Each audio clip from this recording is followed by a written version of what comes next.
Hello बच्चा बोस, कैसन बा? বাচ্চা বোস, কি ভালো হতো না পরীক্ষা শুরুর আগে যদি 100% কমন যোগ্য প্রশ্ন এবং তার উত্তরগুলি পাওয়া যেত, তাহলে বেশ ভালো হতো পরীক্ষাটা দিতে। কারণ সবকিছু আমাদের হাতের মুঠোয় চলে আসতো। ঠিক সেই সুবিধার্থের জন্যই আমি আজকে পাতাবাজ স্টাডি সেন্টার 0.1 তোমাদের পরিবার, যে পরিবারটি আমরা গড়ে তুলছি তিলে তিলে, সেখানে দ্বিতীয় শ্রেণীর ইংরেজির একদম হুবহু নমুনা প্রশ্নপত্র এবং তার উত্তর নিয়ে উপস্থিত হয়েছি। সকলকে বলবো, যদি ইউটিউব চ্যানেলে প্রথমবার ভিডিওটি দেখে থাকো অবশ্যই ইউটিউব চ্যানেলটিকে সাবস্ক্রাইব করো।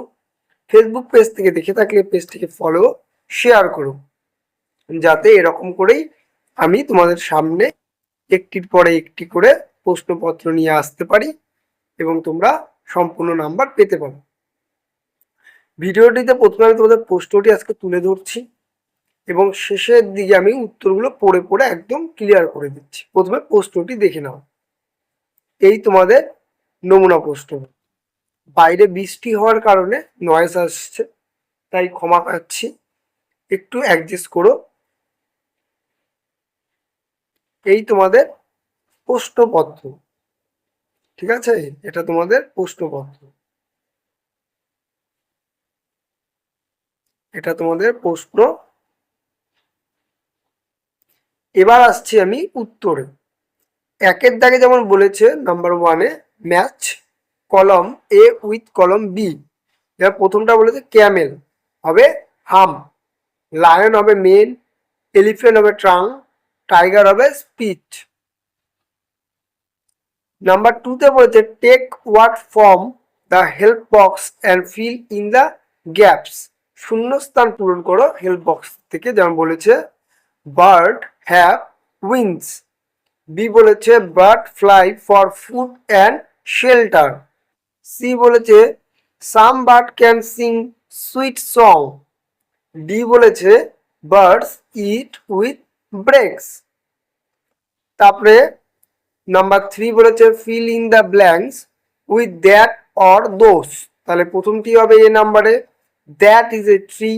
বি হবে দোস আর 5 র্যাটস। সি হবে দোস আর 4 এলিফেন্টস। ডি হবে দ্যাট ইজ এ কাইট।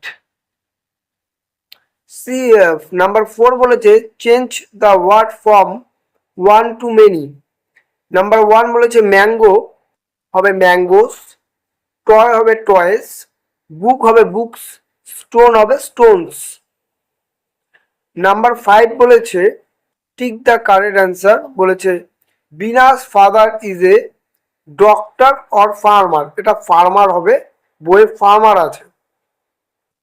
তারপরে বলেছে Monday and Wednesday come after Tuesday. এটা হবে Wednesday. Number 3 he is a Sunil brothers. Number 6 বলেছে match vegetable with their colours. যেমন potato হবে brown, chilli হবে গ্রিন, কোথাও কোথাও রেডও থাকে, রেডও লিখতে পারো। তারপরে বলেছে ক্যাবেট রেড হবে, অনেক জায়গায় পার্পেলও যদি লিখে থাকো পার্পেলও চলবে। এবং 4 বলেছে ব্রিঞ্জাল হবে ভায়োলেট। নাম্বার 7 বলেছে রাইট অপোজিট ওয়ার্ড, লিখবে আপ ডাউন ইজি হার্ড, আবার ডিফিকাল্টও লিখতে পারো। নাম্বার 8 বলেছে write a and the in proper place. Number A হবে, নাম্বার 1 হবে এ টেবিল, নাম্বার 2 হবে দ্য সান, নাম্বার 3 হবে অ্যান্ড অ্যাপেল। নাম্বার 9 বলেছে মেক এ সেন্টেন্স, লিখবে রেন, লিখবে I love playing in the rain, অথবা লিখতে পারো I love rain. School I go to school every day. তারপরে বলেছে number 10 see the picture and fill in the blank the gaps. ওখানে আমি প্রথমেই প্রশ্নপত্রতে একটি ছবি দেখিয়েছিলাম, সেই ছবিটি দেখে তোমাদের গ্যাপগুলো অর্থাৎ শূন্যস্থানগুলো পূরণ করতে হবে। যেমন নাম্বার 1-এ বলেছে I can see a butterfly. Number 2 লিখবে I can see an aeroplane. Number 3 লিখবে I can see a car. Number 4 লিখবে I can see a teddy bear. তারপরে নাম্বার 11 বলেছে rearrange the word to make sentence. Number এতে বলেছে I is dancing Deepika, লিখবে Deepika is a dancing. Number B বলেছে the bag the book in is in, তাহলে লিখবে the book is in the bag. এই তোমাদের প্রশ্নপত্র এবং তার উত্তর। আশা করছি ভিডিওটি ভালো লাগছে। যদি ভিডিওটি ভালো লেগে থাকে অবশ্যই ইউটিউব চ্যানেলটিকে সাবস্ক্রাইব করবে, বেল আইকনটি প্রেস করবে। ফেসবুক থেকে দেখে থাকলে পেজটিকে ফলো ও শেয়ার করবে, যাতে এরকম ভিডিও তোমরা প্রতিনিয়ত পেতে পারো। আজ তবে এখানে শেষ করছি, দেখা হবে পরবর্তী একটি ভিডিও নিয়ে। ততক্ষণ ভালো থাকবে, সুস্থ থাকবে, সর্বোপরি পড়াশোনা করবে। টাটা।